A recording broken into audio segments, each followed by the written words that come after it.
मैं गई थी ब्राह्मण के पास अपनी कुंडली दिखाने के लिए, और जो गुरुजी ने बोला, उन्होंने कहा कि तुम्हारे इसमें संतान योग ही नहीं है।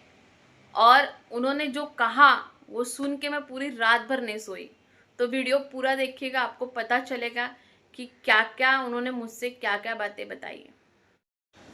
हेलो, तो गुड मॉर्निंग सभी को। और ये है सुबह की पूजा। आज फूल ख़त्म हो चुके थे, तो कुछ मैंने घर में जो पौधे लगाए थे उसके फूल लेकर के आई थी, जो जो आए हुए थे। और सुबह सुबह पूजा वगैरह करना बहुत अच्छा लगता है, और मन को उतनी ही शांति सुकून मिलता है, जबकि धूप दीप की जो खुशबू हमारे घर में पूरी तरह से महकती है ना, तो बहुत अच्छा लगता है। और ये देखिए, मेरे बाबा जी पे मैंने मस्त रुद्राक्ष की माला चढ़ाई हुई है, मेरे कान्हा जी को सजा दिया है। और उसके बाद मैं लग चुकी हूँ चाय बनाने के लिए, क्योंकि ना उपवास के दिन ना मेरे को कुछ भी, आप चाय मत दो खाने के लिए, कुछ भी मत दो, पर मुझे चाय है ना, ये चाय लगती ही लगती है। जैसे लगता है कि अगर आप चाय और सिंगदाना ये दो चीज़ मुझे मिल जाएगी ना, आप मुझे पूरा दिन कुछ भी मत दो खाने के लिए, फिर भी चलेगा। इतना मुझे फ्रूट वगैरह पे नहीं जाता है, पर इस चीज़ के ऊपर मेरा ध्यान बहुत ज़्यादा जाता है कि मुझे ये दोनों चीज़ें चाहिए।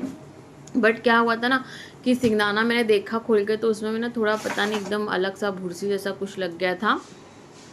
तो उसके बाद मैंने इसमें थोड़ा सा अपना मूंगफली था घर में पड़ा हुआ, तो इसको मैंने क्या कहते हैं कि लिया, और उसको थोड़ा मैंने अच्छे से भुजा। भूनने के बाद फिर मैंने यही सोचा कि चलो आज मूंगफली खा लिया जाता है। Hello everyone, welcome back to my channel सही लाइफस्टाइल। तो कैसे हैं आप सभी? उम्मीद करती हूँ अच्छे होंगे, स्वस्थ होंगे, मस्त होंगे। बैकग्राउंड की आवाज़ आप लोग प्लीज़ अवॉइड कीजिएगा, क्योंकि देखिए हमारे यहाँ पे ना लाइट गई हुई है, और कुछ काम नहीं हो सकता लाइट जाने के बाद में। फिर भी मैं बैठी हूँ। आज मंडे का फास्टिंग है मेरा, और फास्टिंग का आज देखिए मैं एकदम देसी क्या लेके बैठी हूँ खाने के लिए, मूंगफली और चाय। क्योंकि ना हमारे यहाँ पे जो शिंगदाना होता है ना वो ख़त्म हो चुका था, तो फिर घर में मूंगफली थी, वो भी हमारे खुद के गांव की। तो फिर हमने सोचा कि मतलब मेरे पास था, तो मैंने बोला कि इसे यूज़ कर लेते हैं। और इसको खाते खाते आप लोगों से मैं कुछ एक इम्पॉर्टेंट बात भी करना चाहती हूँ। मैं गुरु जी के पास गई हुई थी, जैसे कि आप लोगों ने बोला था कि किसी ब्राह्मण को आप अपना कुंडली दिखाइए, आपको पता चलेगा क्या है कैसे है। तो हमने एक ब्राह्मण को हमारी कुंडली दिखाई, और उन्होंने क्या बोला है वो सब मैं आप लोगों से आगे शेयर करूँगी। तो ब्लॉग में बने रहिएगा। चैनल पे नए हैं तो चैनल को लाइक सब्सक्राइब शेयर करना ना भूलिए, और अपना प्यार दीजिए। पता नहीं क्यों मेरा व्यूज़ बहुत डाउन जा रहे हैं, शॉर्ट वीडियो में भी और लॉन्ग वीडियो में, या ऐसा कुछ है कि जो आप लोगों तक मेरे नोटिफिकेशन नहीं पहुंच रहे, मुझे नहीं समझ में आ रहा है। क्योंकि अगर 3000 सब्सक्राइबर है तो कम से कम 3000 नहीं तो 2000 तो व्यूज़ आना ज़रूरी है मेरे चैनल पर 2000 क्या 500 200 भी नहीं आ रहे हैं, ऐसा मुझे लग रहा है। तो प्लीज़ आप लोग ने अभी तक बेल आइकन बटन नहीं दबाया होगा तो प्लीज़ दबा लीजिए, जिससे कि मेरे चैनल की नोटिफिकेशन आप सभी तक पहुँचे। और आप लोग अगर मुझे पसंद करते तो अपना प्यार भर भर के दीजिए। तो क्या हुआ, क्या क्या बोला ब्राह्मण ने, सारी चीज़ें मैं आपको इस वीडियो में बताती हूँ। तो यहाँ पे ना मैं कैसे होता है कि जैसे कपड़े सूख गए होते हैं, धूप भी आप देख रहे हो बहुत ज़्यादा, और गर्मी भी बहुत ज़्यादा हो रही है हमारे यहाँ। बारिश का तो कोई आता पता नहीं, मुझे तो लगता है बारिश चली भी गई। ठंडी का तो कोई आता पता नहीं है, पर गर्मी बहुत ज़्यादा है और धूप भी बहुत ज़्यादा। तो क्या हुआ कि मैंने कपड़े जो सूखे रहते हैं ना, मैं जैसे ही उतारती हूँ ना, तुरंत ही घड़ी करके उसे कपाट में रख देना चाहिए सभी को। और मैं भी बिल्कुल वैसे ही रख देती हूँ उसको, कभी मैं साइड में नहीं रखती हूँ, क्योंकि एक चीज़ की वजह से ना वो वैसे ही पड़ा रहेगा, फिर अच्छा नहीं लगता। और मेरे हस्बैंड को पसारा, मतलब घर में कोई भी चीज़ इधर की उधर बिल्कुल भी पसंद नहीं है, और मैं खुद ये चाहती हूँ, और मुझे भी खुद देखने में इतना अच्छा नहीं लगता है। मैं सोचती हूँ कि जितना हो सके ना ये सारी चीज़ें फटाफट ख़त्म करूँ, मेरे काम ख़त्म करूँ। तो उनके जाने के बाद में मेरे घर के यही सब काम रहते हैं। अब भी मैं कुछ दिनों से एक्सरसाइज वगैरह नहीं कर रही हूँ, क्योंकि मेरे पूरे बॉडी में पेन रहता है। और जैसे कि मैंने डॉक्टर को भी पूछा, तो उन्होंने मुझसे कहा था कि जब तक इन्फेक्शन क्लियर नहीं हो जाता तब तक कुछ करने की ज़रूरत नहीं, हाँ बस वॉक करो खाली। तो मैं रात में क्या होता है ना, वॉक पर जाती हूँ, मॉर्निंग में भी नहीं जा पाती हूँ, पर रात को वॉक पे जाती हूँ। तो मुझे ही बहुत बुरा लग रहा था, और मैंने ही आप लोगों को इतना मोटिवेट किया था 90 डे चैलेंज के लिए, पर मेरा ही ऐसा हो गया कि मैं ही उसको आगे नहीं बढ़ा पाई, और ना कुछ मैं कर सकी। तो उसके लिए भी मुझे काफ़ी खुद को भी बुरा लगता है कि यार मैंने अपनी फैमिली से बोला, और आप लोग मेरी फैमिली ही हो, क्योंकि मुझे ऐसा लगता है मेरी फैमिली से बढ़ के मैं आप लोग को अपनी फैमिली मानती हूँ। अब आप लोग मुझे कितना मानते हो वो आप कमेंट करके बताइएगा। तो मैंने सोचा कि क्यों ना आप लोगों के साथ भी इस जर्नी को शेयर किया जाए, इस चीज़ को शेयर किया जाए। बट ठीक है, कोई बात नहीं। अभी पहले खुद को मुझे ठीक करना है, और खुद को ठीक करने के लिए भी मुझे एक रास्ता मिल गया है, और वो मैं बताऊंगी आपको अब मेरे अगले वीडियो में क्या रास्ता मिला है। क्योंकि क्या है ना, मुझे मेडिसिन के ऊपर नहीं जीना यार।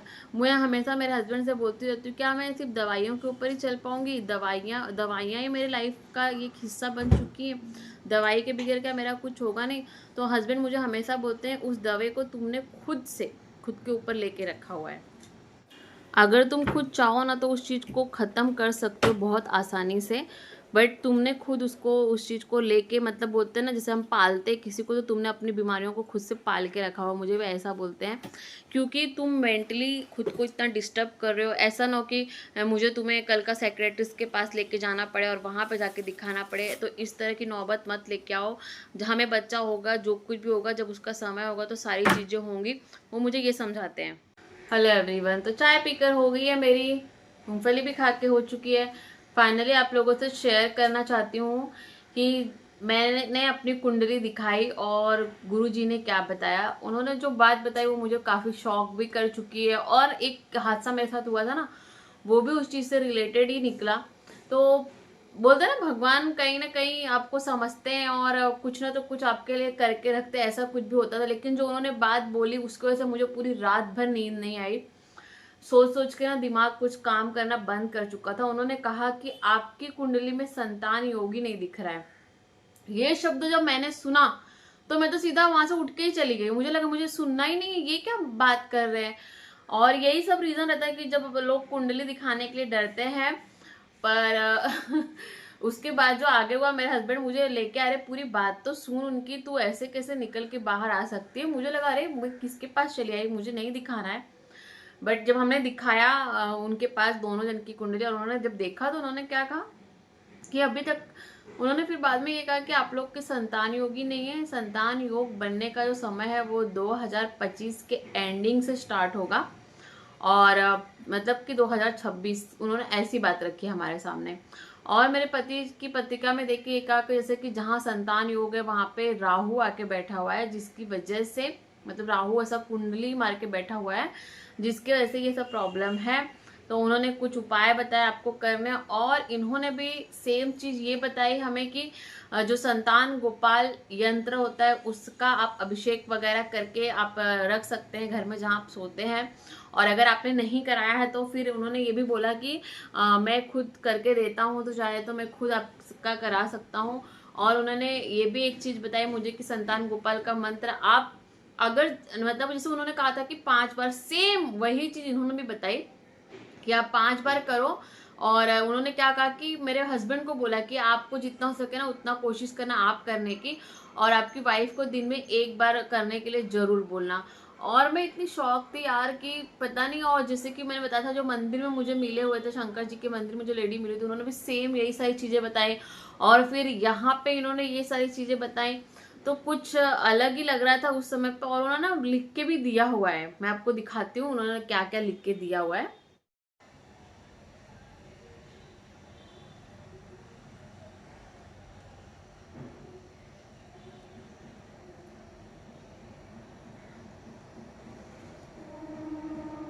तो जैसे कि आपने देखा इसमें सारी चीजें लिखी हुई हैं, और जैसे कि उन्होंने सबसे पहला लिखा हुआ संतान गोपाल यंत्र, और जो हमें जप करना है संतान गोपाल जो मंत्र है वो देवकी सूत गोविंद वासुदेव जगतपते देहमी तमय कृष्ण त्वाम अहम शरणम गतः।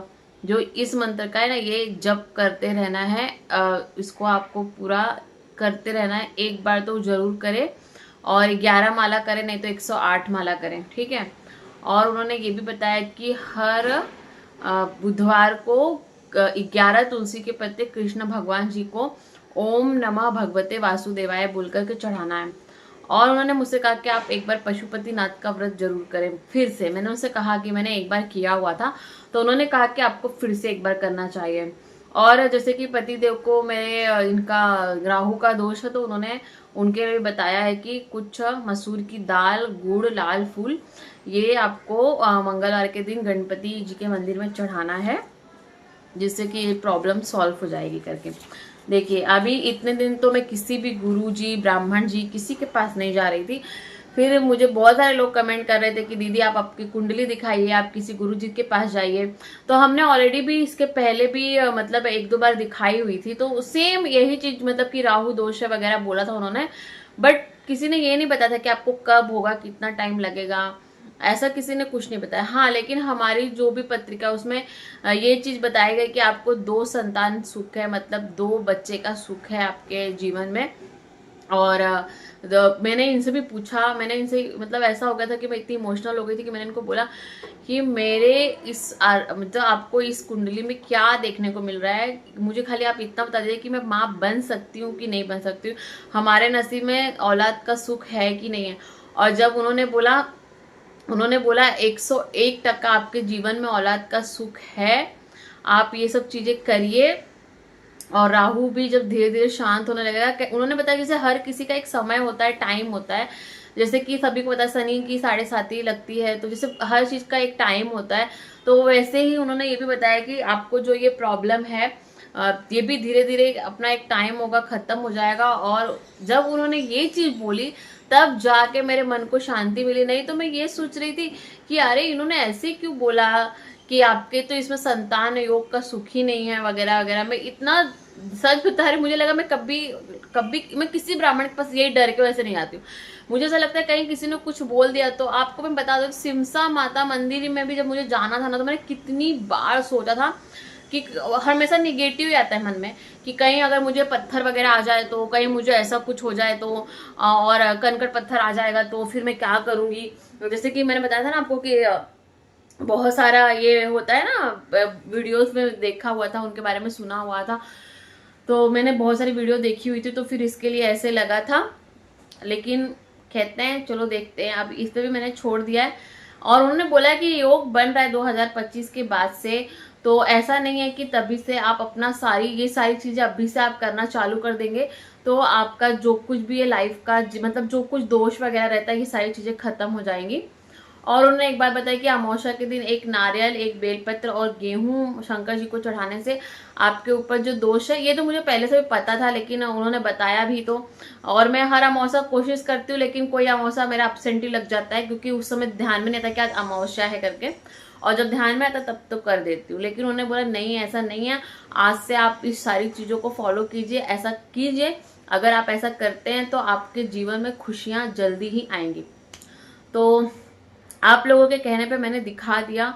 और दिखा दिया क्या, ऐसा समझो कि मैं रात भर सोई नहीं, मतलब बहुत सारे मेरे मन में उन्होंने वो शब्द बाद में, खुशी और गम दोनों, कि यार अभी और इतना टाइम वेट करना पड़ेगा। मतलब फिर भी मन में ना ऐसा जाके आने के बाद में ना ऐसा लग नहीं रहा था कि बोलते ना ऐसा, तभी भी मैं खुश नहीं हूँ। मेरे पति बोलते हैं कि हमेशा तुम्हारा यही रहता है कि मतलब तुम कभी भी कोई भी चीज को पॉजिटिव नहीं लेते हो, उस चीज को हमेशा निगेटिव में ले लेते हो।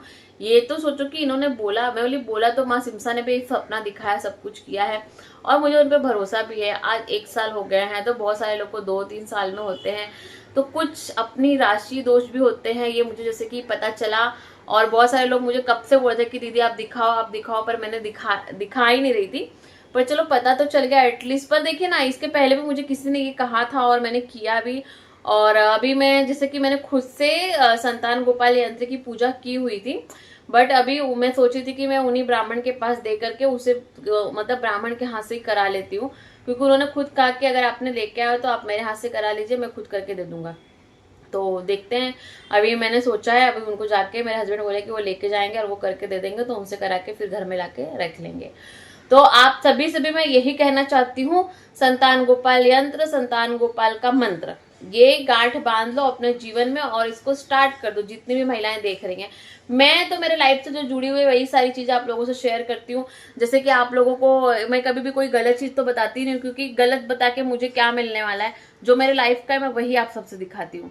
और मैंने इसके पीछे बहुत कुछ सोचा भी है, और देखिए मैं करती भी हूँ, ऐसा नहीं कि नहीं। लेकिन जब से मेरी तबीयत, क्योंकि उसमें जो एक दवा ऐसी ना, वो नींद की दवा है, मैं इतना सो रही हूँ उस दवाई को खा करके, इतना सो रही हूँ, मुझे तो कभी कभी लगता है एकदम से ना सो जाऊं सच बता रही हूँ, एकदम से ना सो जाऊं, मुझे ऐसी भी फीलिंग आने लग जाती है। तो अभी वो दवा मेरी खत्म होने वाली है, 2-3 दिन की बात और है, जो कि सुबह मेरी आंख ही नहीं खुलती उस दवाई की वजह से, बहुत मुश्किल से उठना पड़ता है। बस मुझे ऐसा लगता है कि मुझे और सोना है। और डॉक्टर ने मुझे कहा था कि उस दवाई से नींद आएगी बहुत ज़्यादा, और एक तो 2 टाइम मेडिसिन है, सुबह भी खा लो तो दोपहर में सो जाती हूँ, फिर उसका दोपहर को रात को भी ऐसा हो जाता है। लेकिन कल ऐसा था कि मुझे रात भर नींद नहीं आई, फिर सुबह सो रही थी, फिर सुबह उठना भी था जल्दी, आज मंडे था तो पूजा वगैरह करनी थी। तो हमारे यहाँ पानी का भी बहुत प्रॉब्लम आ रहा है, और पतिदेव का भी उपवास रहता है, तो उनको फल फ्रूट दिया टिफिन में ले जाने के लिए, क्योंकि मॉर्निंग में कुछ भी खाते नहीं, अपना ड्राई फ्रूट वगैरह ही खा के जाते हैं। तो बहुत एक सांस में बहुत बोल दी। तो चलिए मिलते हैं नेक्स्ट ब्लॉग में और नई वीडियो के साथ, कुछ इंटरेस्टिंग भी आप लोग से बताने वाली हूँ। देखिए जैसे कि मेरे शरीर पे जैसे जो बीमारियां हैं, मैंने उनसे ये भी पूछा, तो सब वही कारण होता है, दोष होता है। और उन्होंने भगवान की पूजा करने को बताई है, महादेव की पूजा तो मैं हमेशा करती ही हूँ। तो उन्होंने ये कहा कि अगर आप बच्चा चाहते हैं तो सबसे पहले आपको खुद को ठीक करना है, खुद की हेल्थ ठीक करनी है। तो मैंने डिसाइड किया कि सबसे पहले अब मैं खुद को ठीक करूंगी, फिर अब मैं बच्चे के बारे में सोचूंगी। बच्चे के बारे में सोचना गलत नहीं है, वो तो हमें सोचना ही है, लेकिन जो मैं इतनी मेडिसिन खा रही हूँ तो इसका भी तो उसके ऊपर गलत प्रभाव पड़ेगा ही ना। और आपको बताना चाहती हूँ, मेरे हस्बैंड जी को भी बहुत सारे टेस्ट दिए हुए हैं लिख करके, उनकी भी हेल्थ थोड़ी ठीक, जैसे मैंने बताया था आपको। तो अभी उसकी रिपोर्ट भी आएगी, फिर देखते हैं, 5,000 का टेस्ट दिया है उनको डॉक्टर ने करने के लिए, और देखते हैं अभी उनकी रिपोर्ट में क्या क्या आता है, फिर पता भी चलेगा। और मैं आप लोगों को एक इसमें और नेक्स्ट वीडियो में बताऊंगी कि मोटिलिटी की जो इशू वाला प्रॉब्लम है वो मेरे हस्बैंड का बहुत बहुत परसेंटेज में सॉल्व हो चुका है। तो शायद वही टाइम बोलते टाइम आ रहा है, पर जैसे कि वो एक सॉल्व हुआ है तो अब उनको कुछ और प्रॉब्लम आ चुका है, जैसे कि उनके हेल्थ को लेकर के। तो देखते हैं, अभी जब रिपोर्ट आएगी तभी पता चलेगा कि क्या है और क्या नहीं। बाय बाय एवरीवन, मिलते हैं नेक्स्ट ब्लॉग में। आई होप आप सभी ने मेरी बातों को एंजॉय किया होगा, इस पागल की बातों को। और आप लोगों को कुछ पूछना तो मुझे कमेंट जरूर कीजिएगा। चलिए मिलते हैं नेक्स्ट ब्लॉग में, बाय बाय। और हाँ, चैनल को सब्सक्राइब और बेल आइकन बटन दबाना ना भूले दोस्तों। Bye bye everyone.